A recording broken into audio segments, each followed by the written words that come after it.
முறை சேர்ந்து செதுக்குன ஈர நலம் இது பாறையா.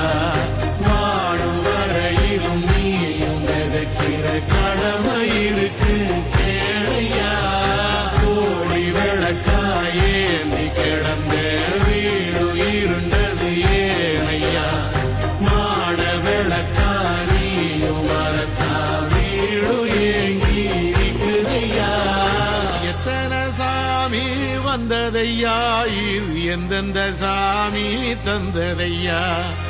எத்தனை பாட்ட சொன்னதையா, அத சுத்துற பூமி கண்டதையா.